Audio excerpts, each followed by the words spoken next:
new film from Yorgos Lanthimos, Dogtooth, Lobster, Killing of a Sacred Deer. First worked with Emma Stone on The Favourite, which got 10 Oscar nominations, 7 BAFTA wins.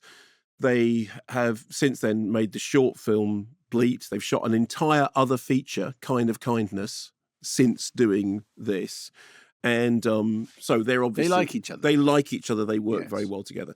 And as you mentioned in the interview, this is adapted from a celebrated 1992 novel by Alistair Gray, who was a Scottish writer who won both the Whitbread Award and the Guardian Fiction Prize for Poor Things. Worth saying that the book is set in Glasgow and is in part... I mean, I interviewed Yorgos Lanthimos about this a while ago. He said that part of the book is a philosophical essay about Scotland and its relationship to England and the rest of the world. And he said, and I didn't think that as a Greek director, I was able to do this. So I took that out of the thing. I know there's been some complaint about moving the location and changing that. But his argument was this is not something that I could do. What he did tell me was that he kept the essence of the story, which has been described, variously as a twisted science fiction romantic comedy, which I think is, with politics and jokes. So Stone plays Bella Baxter. As you heard in that interview, she didn't want to say much about the character, but I just think basic coordinates. A reborn 19th century woman under the paternalistic care of the, yes, it is a real word, Frankensteinian. I'd never said it. No, it really is, yeah. Surgeon Godwin Baxter, played by Willem Dafoe, with lots of Frankenstein makeup, whom she calls God. Short for Godwin, but obviously God. Works both Father ways. God going on, okay? He appears to have gifted her with the rapidly developing brain of a baby. In the novel, there are different tellings of the story. There are all these kind of competing accounts. And many of them are sort of, the stories are told in a way that makes you think, that can't possibly be, you doubt the narrator.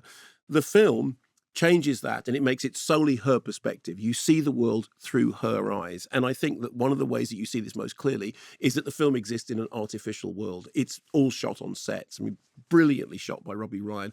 Fantastic productions. I mean, breathtaking production design. They have created a world which is not quite... I mean, it's surreal. I mean, there are surreal creations in it. There are animals with different heads and all that stuff going on. But the world itself it's kind of everything slightly off kilter, everything slightly as if you're seeing the world through the eyes of the central character. So it's a sense of artifice, and it sets within sets, and I think that works really well. Do see it in the cinema because it looks breathtaking. It is anarchic, it is comedic. It's often hilariously twisted and very bawdy. I was reading a couple of people trying to get their heads round, how to describe it. And there was an American publication which said, well, it's all these things. And then Empire used the phrase bat, which is just like, on some levels, it is like, as I said to you after I'd seen it, it's absolutely bonkers. Mark Ruffalo's portrayal of Duncan Wedderburn, which I think everybody thinks is a very, very strong contender for an Oscar, is laugh out loud. I mean, he's one of the best comic performances, this kind of pompous, prattling idiot who takes Bella off. And an upper-class Brit. I don't think I've seen him do that before. No, but also just the sheer pomposity of the way he's like, I have Bella Baxter, I've taken you, and you've been made love to by the best in the business and all that stuff. And then, of course, she goes off and finds... it is worth saying, it is one of the features that is remarkable for the fact that it in no way villainizes or vilifies its central heroine character for having an adventurous sex life entirely on her own terms. I mean, it is such a trope of sort of modern cinema, modern storytelling, that if that's the case, somehow you will be judged for it. She absolutely isn't.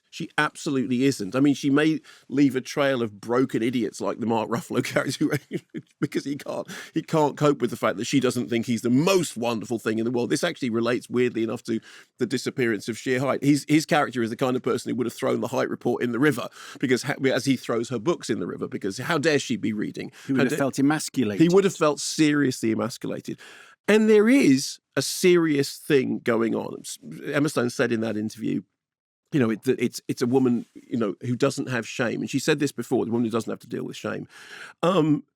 when I asked Lanthimos about it, he said it's about a woman who has a second chance, a human being who has a chance in the world, someone who hasn't been molded in a very specific manner to perceive the world in a certain way.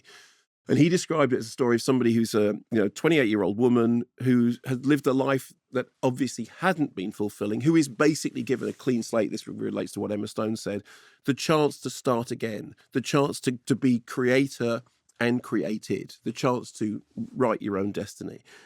And I think the fact that it does all of that stuff in a way that is anarchic and bawdy and ironic, but also it's funny and it's moving, because despite all the absurdity, you get emotionally involved. And I think one of the reasons you get emotionally involved is that the score by Jurgen Fendrix is absolutely brilliant. Are you featuring it a lot? I am featuring it a lot. I mean, as you'll know, because you've seen the film, there are many cues on the score for Poor Things. You say, here we go, and now I'm going to play you a score. Bong, bong. I mean, it's a very lot. Strange. It's very, but it's brilliant, because what it does is it absolutely captures the kind of sort of semi-steampunk, fantastical, mythological, Frankensteinian, all that stuff. And yet at the heart of it, there is an emotional story about somebody it was so fascinating when you asked her, like she said, she's like a fully functioning grown-up baby.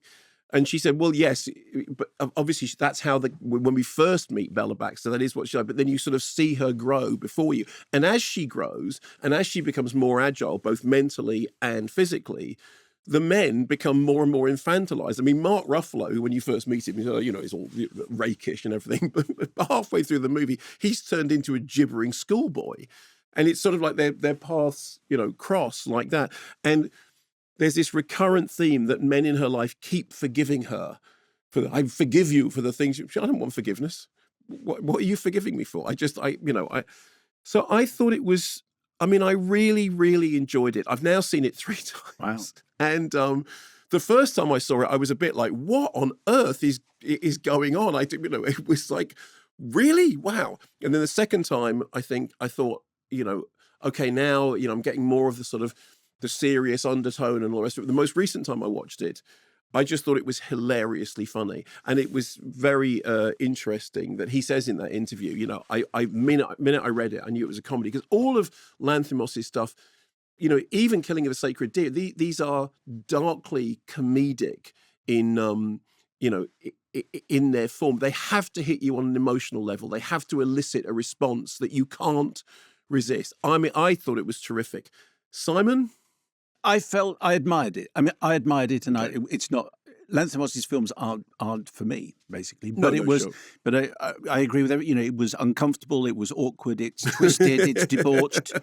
And if Lanthimos is your thing, then you're going to absolutely love it. But it's a bit like listening to some hardcore jazz. I appreciate it and admire the musicianship, but it's not what I would spend my time doing. Lanthimos said this thing to me. I said, what makes you laugh? And he said, the awkwardness of human interaction, which is precisely chimes with what you just said.